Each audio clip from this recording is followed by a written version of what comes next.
Today on Bridges, we are talking about navigating through conflict, perhaps a topic that most of us don't want to talk about, but needs to be addressed.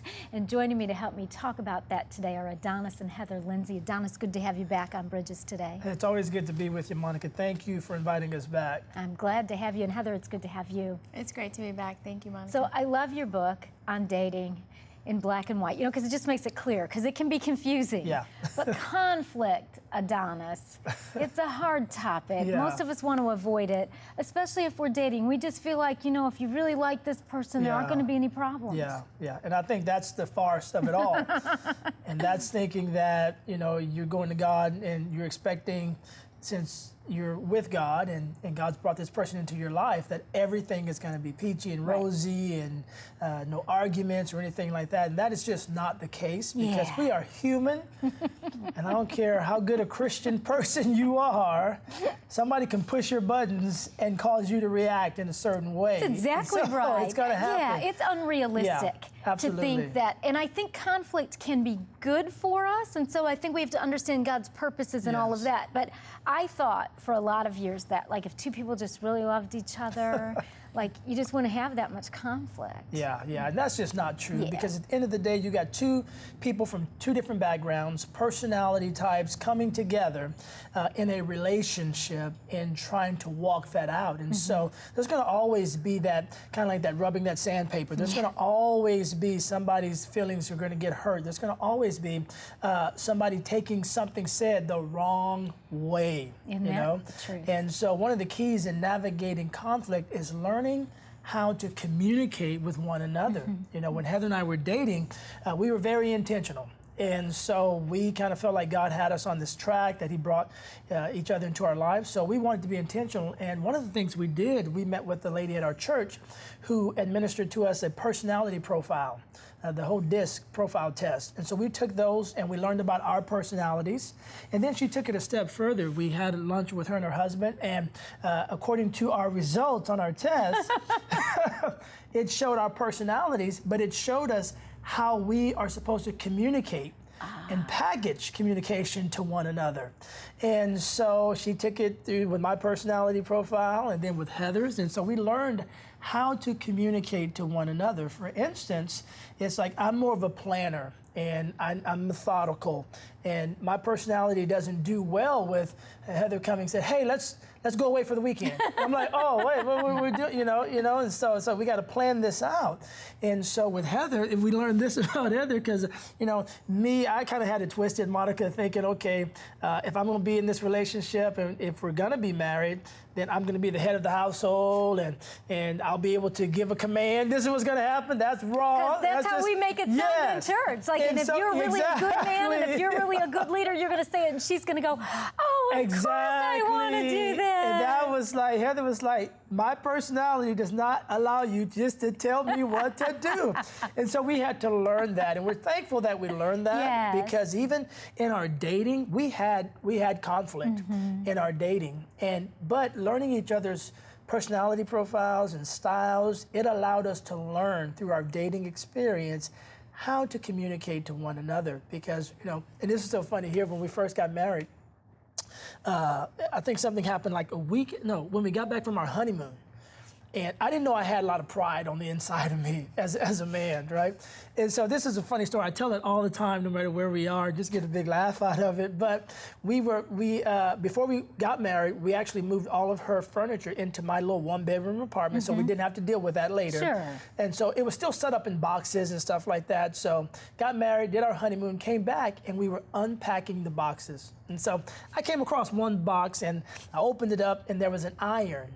Just a little iron in the box. Like that you iron clothes with? That you iron clothes with. Okay. And so all I said was, praise God, now we have two irons in the apartment, because I had one. And Heather looked at me and she said, "This apartment is too small to have two irons, so we've got to give one away." Now, what I heard her say was, "You're too stupid to realize that we're in a small one-bedroom apartment. There's no way it can fit two irons." That's what I heard. That's what you heard. Now, Heather, is that what you were saying? No, I was simply saying we were downsizing. We were both coming from two places and combining them into one. We just didn't have the space for for two irons. Exactly. And so, but it's filtered. I filtered that wrong, That's right. and that's what I heard. And so, because I didn't just communicate with her up front, I kind of bottled that in, and I walked around for a couple of days feeling like I married the wrong person, and that this is how it's going to be for the rest of my life. And so, but that's how our emotions get out of control. Absolutely. Because I didn't just, what I Yes. should have done was what I did days later. I said, babe, when you said that, this is how I felt. And I know you didn't mean that, but this is how I felt. And so we've patterned our marriage after that. And so whenever we hit up against something, we're quick to say, hey, when you said that, this is what I heard. And then we're able to communicate and talk about that. And I had to get over my pride. But real funny, it's like 2 years later, this is kind of full circle. The church was doing an event, and it was a women's event, and they had all these, ordered all these tablecloths for these tables. But they came in boxes, so they needed to be ironed. So Heather said, hey, babe, can you bring the iron to the church? Oh, absolutely, I can. So we gave it to the church, they used it, and then it broke because of just, I guess, overusage or whatever. So the moment I found out it was broke, I called Heather. I said, now, if you would have listened to me 2 years ago, we'd have another iron. And so that's funny. We kind of reflect on that. But it's those little things like that, Monica, that can make or break any relationship. You have to know how to communicate to one another. Because if we don't, the other person doesn't really know us. Exactly. And then the person feels closed off. And I think even what you talked about when the other iron, when it broke. Yeah. To be able to laugh at the stuff that we go through, even if it's after a conflict, I think that ability to laugh is just a relationship builder all the way around. And I bet, Heather, you were surprised when he told you how he felt when he made the iron comment. Oh, absolutely, because that's the thing, our words, we don't realize how much our words can be taken a certain way. I think the important thing is we learn with communication. A lot of people out there, there's usually two types. Adonis is a stewer. He sits and he stews. Obviously, he was still thinking about that for a couple of days. I'm more of a spewer, which means I get it out in the open, and when I'm done, I'm done. I'm fine. I walk about my day.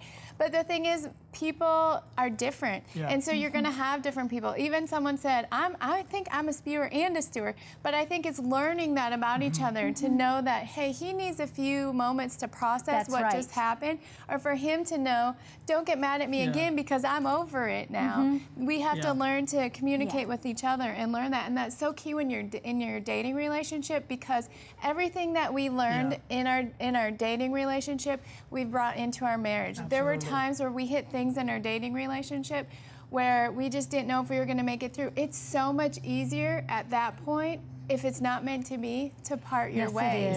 Or to figure out, you know what, we can make it through this. And if you can make it through that in your dating, and you can take those same principles, take them into your marriage, you can get through things the same way in your marriage. Yes, and then we're setting ourselves up for success. So as we're talking today about dating and looking at this book, Dating in Black and White, we're talking about navigating through conflict, and it's just something we all have to face. So we're talking about learning how to communicate, how to talk with one another, and then also, Adonis, you address in the book like different types of conflict.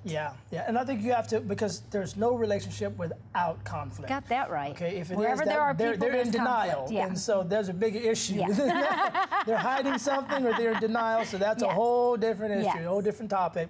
And so, there's occasional conflict, which I think is very necessary in relationships, because you want to know, especially if this is somebody you're walking out this process, and there's a potential that you guys could be taking that trip to the altar and spending the rest of your lives together. You want to know how that person is going to respond in a heated moment, in a situation. You sure do. Okay, so you don't need that person wearing the mask and afraid to really be themselves. And so there's that occasional conflict to where you guys can expect it, it's going to happen, and so, but it's your ability to work through that. And then there's that constant conflict, Monica, and that's an indicator. If you guys are always fighting over little things, big things, and there's just always animosity in the relationship, that could be an indicator that maybe you two are not right for each other. Because what happens is we think that God will magically solve all that and take all that away once we're married, and that is just not the case. If you're having fights,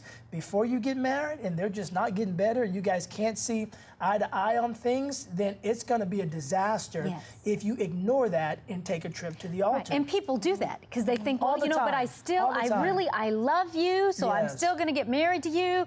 We fight all the time, but we're going to work through it. And it's like, no, you're going to keep fighting all the time. Exactly. And you have to recognize, too, because once again, people come from different backgrounds, and you have to examine what was your home life like. Because if all that person saw was mom and dad arguing and fighting all the time, well, in their mind, that communicates what marriage is all about. So that could be an expectation of theirs, and by default, they're bringing conflict into the relationship. So you want to be aware of that as well. I always tell people, you got to check that person's background in that home life, because a lot of that is going to be carried into your relationship as well. And unless they've done something intentionally to change that, that is exactly what they're going to bring, because that's what they've learned to be comfortable with. Exactly. So if there's arguing all the time, they're not even thinking this is a big deal. Exactly. My mom and dad shouted all the time, so they want to do that. And so then I tell people too, is with that, it's that constant conflict, it's occasional. But then I tell people that come to us and they're like, man, we never fight, or I got the guys come up, everything is perfect, we never fight. And I'm like, trust me, you need to do something to make her mad. Not mad enough to leave you and break up in this relationship, but do something intentionally that will spark some type of conflict. Because here's the deal.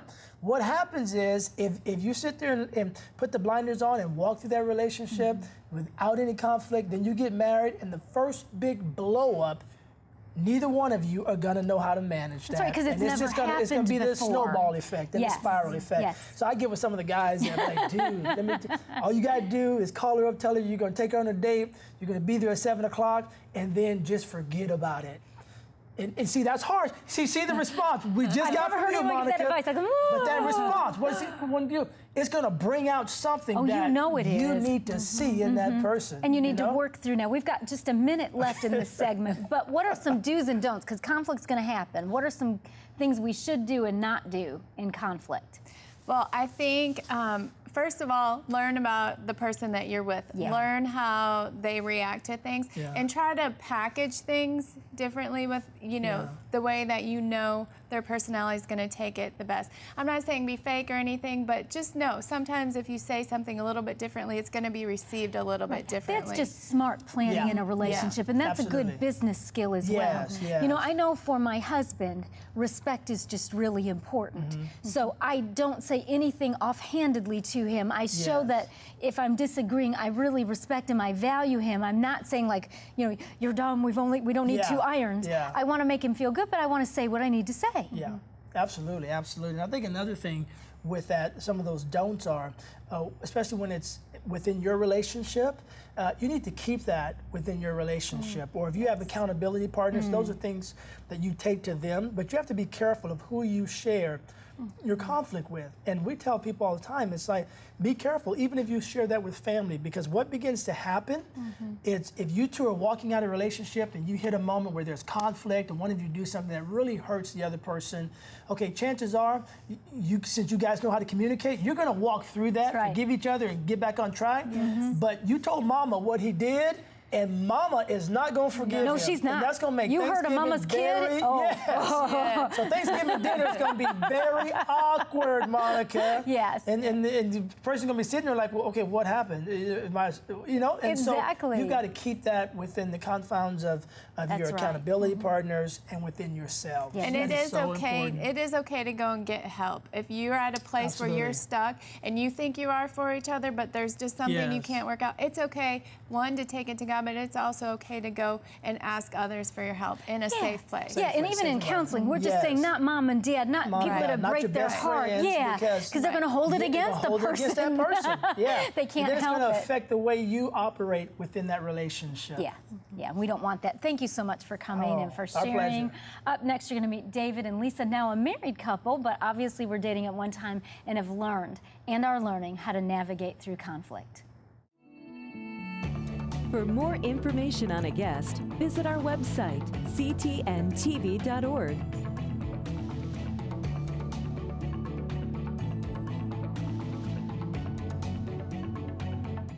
Today on Bridges, we are talking about navigating conflict, and I've been talking with Heather and Adonis Lenzy about their book on dating. And you're going to get to meet a couple, David and Lesa, who actually were mentored by Adonis and Heather while they were dating, and then when they got married, Adonis performed their wedding ceremony. So we're going to hear their story and how they've learned to navigate through conflict. And David, it's so good to meet you and have you on Bridges today. Thank you. It's very, very nice to meet you as well. Thank you. And Lesa, I'm so glad to have you today on Bridges. Thank you. So, as I understand it, Lesa, you were kind of mentored by Heather and Adonis when you met David going through the dating thing. So you know firsthand kind of what their dating book is about. Yes. So how did you get to, the navigating conflict part and working through, with Heather and Adonis, the different things in dating and deciding if you should get married? How did you come to work through that? Well, they had a class at our church, which was the Dating in Black and White class. And David and I have known each other for 20 years, and we were both single for a very long time. And as you grow older, as we are, you kind of learn to do life on your own for, a very long time. And one of the things that we touched on with Adonis and Heather initially was how to not be in charge of our own life and kind of blend together. How to blend together. I had 3 children, and I had 2, and they were adults by the time she and I started dating. And I guess our big challenge was learning to let go of that single-mindedness and learn to realize that, hey, there's somebody else involved in, in decision-making of all sorts, Yeah, so I think what I hear you saying, David, is that you had been single a long time, and Lesa, you had been too, and so when you meet in your dating, you had both been heads of household Correct. for a long time, raising kids, doing life, and then to figure out, okay, well, we want to get married, but we can't both be in charge all the time. And that was a conflict. Yes, it was. that in itself was, especially to rather headstrong people. I'm more subdued in it, but still, nevertheless, I like to be, Yeah. in charge, And in a very real sense, when you're single and you're out on your own and you're raising kids, you kind of have to be. Exactly. But then to decide to be this married couple, you've got to figure out how to negotiate that. Now, Yes, you ma'am. had 2 children, you had 3, is that right? Correct. But they're all grown. Yes, ma'am. Correct. So then it was probably just easy for you two to get married No. with all grown children. No. That's what you would think. That's what you Did would that think. bring about some conflict? Yes, it really did. You would think there would be more acceptance and less backbiting kind of stuff going on with grown adults, and it really isn't true, because in the end, they're still the kids, and Right. and they're still your children, and they sometimes act that way. That's right, and it's hard, and the reason I thought it was so important, to talk about dating and working through conflict and getting married and blended families is that a lot of people, Lesa, when they come to these places, feel like, oh, we just can't make it through. Our grown kids are confused or a little jealous or concerned, and we don't know what to do. So tell me, if you would, Lesa, kind of what you learned with Heather and Adonis. What are some of the things that you and David put in place to help make your marriage, your relationship healthy? There was a point where we had gotten married, and this is my story, my part of the story, and I was extremely frustrated.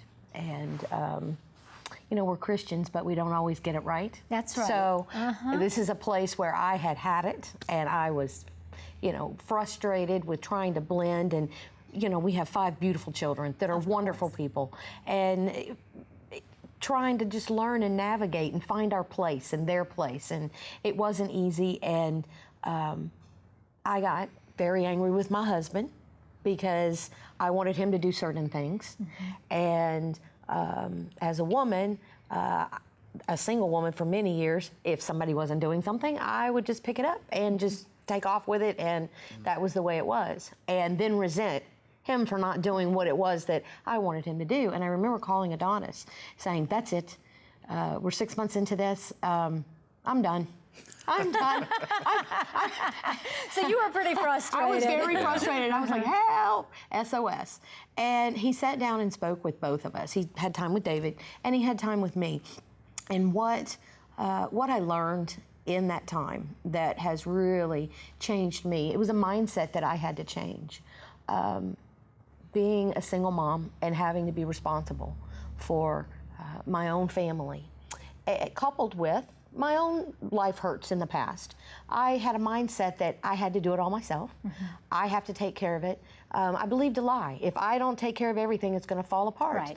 And really what that did was set me up to be a very controlling person. Right.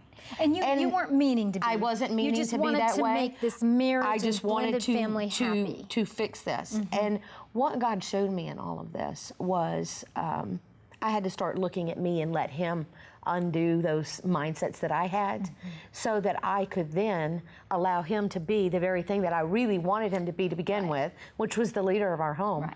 But I had to learn to respect His nature. He does things more methodically and maybe more thoughtful, and He doesn't come on the scene with all hands on deck like I do. Right. And I had to learn that I needed to step back and allow God to work through Him and be okay being patient with that. Because what then happened when I started to do that, then He was able to actually take that spot, and it relieved a lot of stress off of me, and the conflict stopped. I mean, this is my part of it where I was, we where all I have messed a part. up. I messed it up. I had to learn how to not be what I was kind of forced to be for many years. Right. And that's where a lot of us, reach conflict in relationships. We are the things that we've gone through, the way that we've learned to respond, and then we bring all of that stuff into dating or, into marriage, and then you've got to figure it out. So you feel like you got to step in and control everything and make it happen, but in your heart, you really want Him to step up. Exactly. And I would think, David, from your perspective, and I'm just guessing, if you're more methodical in nature and you handle things a different way, it's probably got to be a lot of pressure to have your wife say, hurry up, fix it, do this, do that. Absolutely, absolutely. And a lot of it was me having to learn to get out there and be a little more, I don't know, maybe assertive is the word. I don't. That's not really the right word, but maybe engaged. Be more exactly. With the Yeah, situation. more engaged, more open, communicating with everybody, and I wasn't doing that, and I actually learned from a sit down with Adonis in his office through an example that he gave, a personal example that he went through, and it was very enlightening to me, and I was able to sit down and set some boundaries with the kids and take control of the situation, because her way was frustrating me, and it was causing a lot of conflict. It really was. I mean, I'm not going to lie. There was a lot of tension daily, and I finally got with the children and said, "Hey, this is it. These are and set the boundaries." And we had to live by that. And it was a little terse for a while. Things were, and people didn't speak for a little bit. And lo and behold, Several months ago. Yeah, a couple of months ago, all of a sudden God just started melting people's hearts, and things started coming around, and people's eyes were open and going, hey, you know what? And the whole time, we stuck to these boundaries that I had learned from Pastor Adonis. And, like I said, and they were given to me through his own personal example of something he had gone through. And I was like, wow, that was a big deal to him, and it was a big deal to me for him to share that. And so we did this, and it was tough. It was like not talking to your kids, not talking to your grandchildren. And now, I mean, the world's just blossoming, just opening up. It's amazing. Well, and for me, I do have to add, when he did that a year ago, when he put those boundaries down, it was hard, and he stuck to his goal. Good for you. He stuck David. to it, and I was even like, "Let's call him. When it's Christmas, And he's like, "We have to stay with our word, or nobody's gonna, believe what we're saying." And so, my respect meter went way up for him to be able to hold that line. And I speak to women when I say, because I was one. we really do want our men to be leaders. And I know sometimes I think we walk around thinking, you know, I am woman, hear me roar, I'm going to take care of this, because I was that person. It's okay to step back.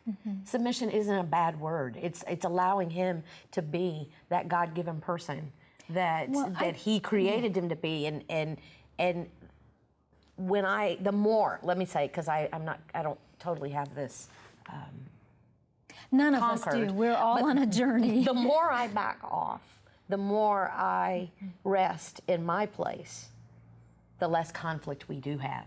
Right. So well, and a that has been man big really lesson for can't me. lead if he's doing exactly what his wife is telling him to do. I mean, that's kind of the lie that we kind of believe. If I just help my husband and I say, do this, you know, we really do have to. And it really, I mean, I'm amazed, you know, when you talk about setting boundaries, and that's really tough for all of us in relationships. Yes, ma'am, it is. And sticking with those boundaries, I would have to just guess that all of the healing from the strained relationships of the grown children wouldn't have happened if you didn't put down those boundaries. Do you feel that way? I really do, and it's funny, we were talking about that on the way here, and Lesa happened to mention, she says, you know what, now they know that no matter what happens, this is your line, this is the line you're gonna carry, and it's always gonna be this way, you know, and it's gonna be just the way Dad said it's gonna be, and so it's out there, and it's clear, and there's no confusion about it, and it's, you know, it really is a positive thing that's happened in our life. It's a positive thing, and yet you also share when you first put the boundaries down that it was hard. difficult. Was it hard for you too, Lesa? It was very hard. There was, like I said, I had my 3, he had his 2. I'm trying to bond with his, he's trying to bond with mine, and all of that. And grandkids. And grandkids, and we all of us, including the kids, wanted a big, beautiful, happy family. Our marriage, our wedding, actually. They were all of our bridesmaids and best man, our children. It was a whole family, and we did a family ceremony that Adonis and my son-in-law, Tim, performed, and they were a big part of that. And when the conflict started, it was painful, because I was hurt. I got hurt. Of course. And then you're going, come on, you got to do something. You got to do something. And he's, what do I do? Which way do I go? And I'm pushing on him this way. Kids are hollering It's a lot of this pressure way. for a man. And eventually, he doesn't like conflict. Oh no. And so I would step in, and when I would step in, it would just make it worse. Well, yeah. Thinking I'm trying to help. Right. And his children didn't want to hear me correcting them, and my kids didn't want to hear him correcting them. No. And, it just became to a point where it had to have you had to have that boundary, you had to have that line so that you could maintain your marriage. One of the reasons I wanted so much to have you tell your stories, I think there are so many blended families and so many people, when they get together and they have these conflicts, split up rather than navigating through the conflict. And I thought yours was a story of really everybody coming together, you guys doing your part, and God bringing the supernatural. So thank you for coming today. Oh, you're very welcome. Thank you for having your us. story. Thank you. So glad that all of you could join us today. We've got to go, but we say goodbye and God bless you.